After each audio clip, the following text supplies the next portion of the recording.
So அப்பா வந்து ரொம்ப எப்பயுமே சொல்கிறேன், நான் பார்த்தீங்கன்னு வச்சுங்களேன், நான் எனக்கு அடுத்ததுலேருந்து டெய்லி மார்னிங் 6 மணிக்கு அப்பா எழுந்திருப்பார். 6:30 மணிக்கு காஃபி போடுவார். என்ன என் தங்கச்சியை என் அம்மாவை எழுப்பி உட்கார வச்சு காஃபி குடிச்சிட்டு நாங்கள் பேசிகிட்டு இருப்போம் 1/2 hour.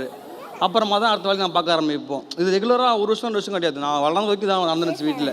அம்மா இறந்து போகிற மொமெண்ட் வரைக்குமே டெய்லி அப்பா காஃபி அப்பா தான் போடுவார். அந்த அளவுக்கு அப்பா வந்து அம்மா மேலே எங்கள் மேலெலாம் கேரிங்காக இருப்பார். பெருசாக பேச மாட்டார். ரொம்ப அமைதியான ஒரு பர்சன் அவர். 31 வரைக்குமே ப்ரோ ஒன்றும் பெருசாலாம் நம்ம ஏர்ன் பண்ணல இல்லையா. அந்த டைமில் அம்மா வந்து நீ வேலைக்கு போய் தான் ஆகணும் அப்படிலாம் கட்டாயப்படுத்தவே இல்லை.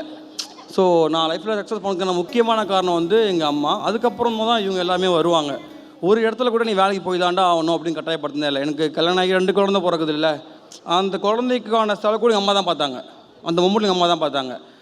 அதெல்லாம் நினச்சி பார்க்கும்போது தான் ஒரு அம்மா மட்டும் எங்கள் லைஃப்பில் கரெக்டாக அமைஞ்சிட்டாங்க அப்படின்னு வச்சுக்கோங்களேன். நம்ம எப்படி இருந்தாலும் சரி தான், நமக்கு திறமை இருக்குது திறமை இல்லை, டசன்ட் மேட்டர், கண்டிப்பாக நம்ம லைஃப்பில் ஜெயிச்சிருவோம்.